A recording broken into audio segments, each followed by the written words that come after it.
அனைவருக்கும் வணக்கம். ஜெனோவா தமிழ் சமையலுக்கு உங்களை அன்புடன் வரவேற்றுக் கொள்கின்றேன். இன்று உங்களுக்காக ஒரு ஆரோக்கியமான ஒரு உணவோடு வந்திருக்கின்றேன். இன்று நாங்கள் அடுப்பில் வைத்து எதுவுமே நாங்கள் சமைக்க போகிறதில்லை. ஒரு சலாட் ஒன்று தான் நான் செய்து காட்டப் போகின்றேன். எங்களோட வீட்டு தோட்டத்தில் விளைந்த உருளைக்கிழங்கை வைத்து ஒரு சலாட் செய்து காட்டப் போகின்றேன். அதற்கு தேவையான பொருட்கள் என்னன்னு சொல்லி பார்ப்போம். உருளைக்கிழங்கு சலாட் செய்கிறதுக்கு தேவையான பொருட்கள், இதில் நான் ஒரு 500 கிராம் அளவு உருளைக்கிழங்கு எடுத்து இதை ஸ்டீம் பண்ணி போட்டு இந்த தோலெல்லாம் முடிச்சுட்டு எடுத்து வச்சுருக்கிறேன்.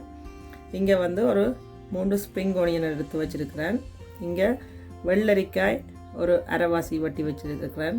மற்றது தக்காளி பழம் ஒன்று, மற்றது குடமிளகாய் ஒரு பாதி எடுத்து வச்சுக்கிறேன். மஞ்சள் கலர் ஒன்று, பச்சை கலர் ஒன்று பாதி, மற்றது பொம்பே ஒனியன் ஒன்று எடுத்து வச்சுருக்கிறேன். கூடவே 2 பச்சை மிளகாய் இருக்குது.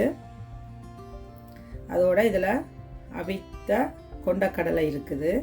இது ஒரு டின் எடுத்து நான் எடுத்து வச்சுருக்கிறேன். அடுத்தது ஒரு தேக்கரண்டி மிளகு நறுவலாக இடித்து வச்சுருக்கிறேன். இங்கே 2 மேசக்கரண்டி ஒலிவ் ஆயில் இருக்குது. இதில் தேவையான அளவு உப்பு, மற்றது அவிச்ச ஸ்வீட்கார்ன் எடுத்து வச்சுக்கிறேன். ஒரு 5லிருந்து ஒரு 6 மேசக்கரண்டி அளவு. அடுத்தது இதை போட்டு பிரட்டுறதுக்கு மயோனைஸ் எடுத்து வச்சுருக்கிறேன். உங்களுக்கு விருப்பப்பட்டால் நீங்கள் இப்படி நேச்சுரல் ஜோக்கெட்டும் நீங்கள் போடலாம். உங்களுக்கு விருப்பப்பட்ட மாதிரி போடலாம். இந்த கடலைக்கு பதிலாக நீங்கள் இதில் முட்டையை அவித்து போட்டு சின்ன சின்ன துண்டுகளாக வெட்டி நீங்கள் பிரட்டலாம். இப்போ பார்ப்போம் எப்படி செய்கிறது. இதுக்கு முதல்ல இந்த உருளைக்கிழங்கு எடுத்து நாங்கள் பெருசாக இருக்கிற உருளைக்கிழங்கு எல்லாத்தையும் சின்னதாக கட் பண்ண போகிறோம்.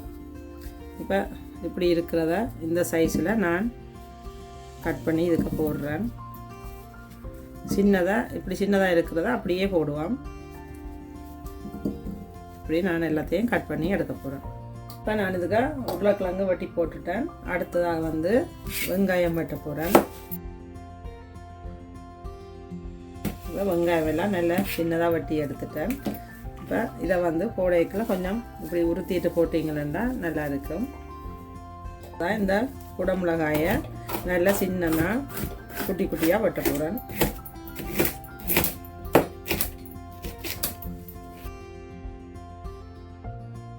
அதே மாதிரி இந்த மஞ்சள் கலரையும் வெட்டுவோம்.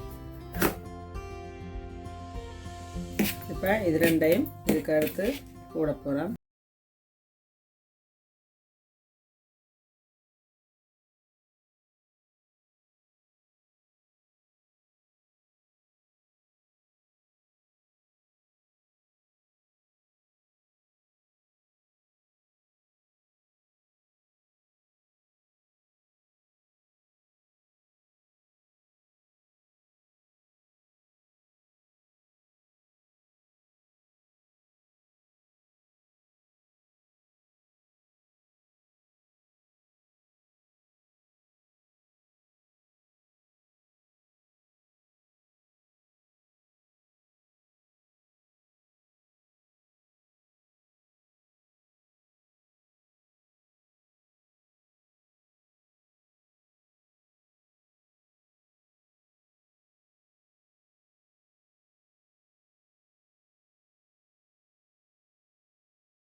போட்டு நாங்கள் மிக்ஸ் பண்ண போகிறோம். நீங்கள் இப்போ இதை இப்படியே செய்து வச்சுட்டு திரும்ப நீங்கள் சாப்பிடைக்கையும் அந்த மைனஸை போட்டு மிக்ஸ் பண்ணினாலும் நல்லா இருக்கும்.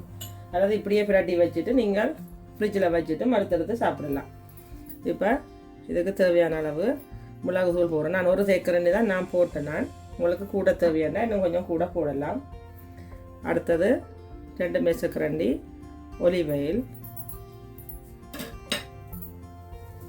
அடுத்ததாக இதுக்கு தேவையான அளவு உப்பு போட போகிறேன். நீங்கள் பார்த்து டேஸ்ட் பண்ணி போடலாம். ஏன்னா மைனஸ்லையும் உப்பு கொஞ்சம் இருக்கும். அப்போ அதுக்கேற்ற மாதிரி பார்த்து நீங்கள் போடணும். இப்போ இதையும் ஒருக்கா நல்லா கலந்து விடுவோம்.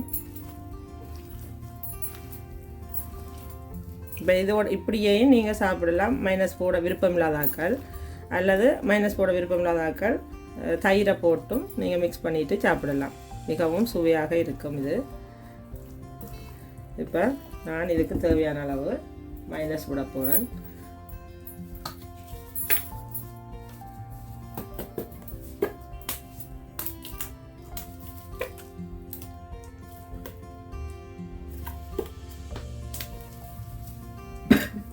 இப்போ இதையும் நல்லா ஒருக்கா கலந்து விடுவோம்.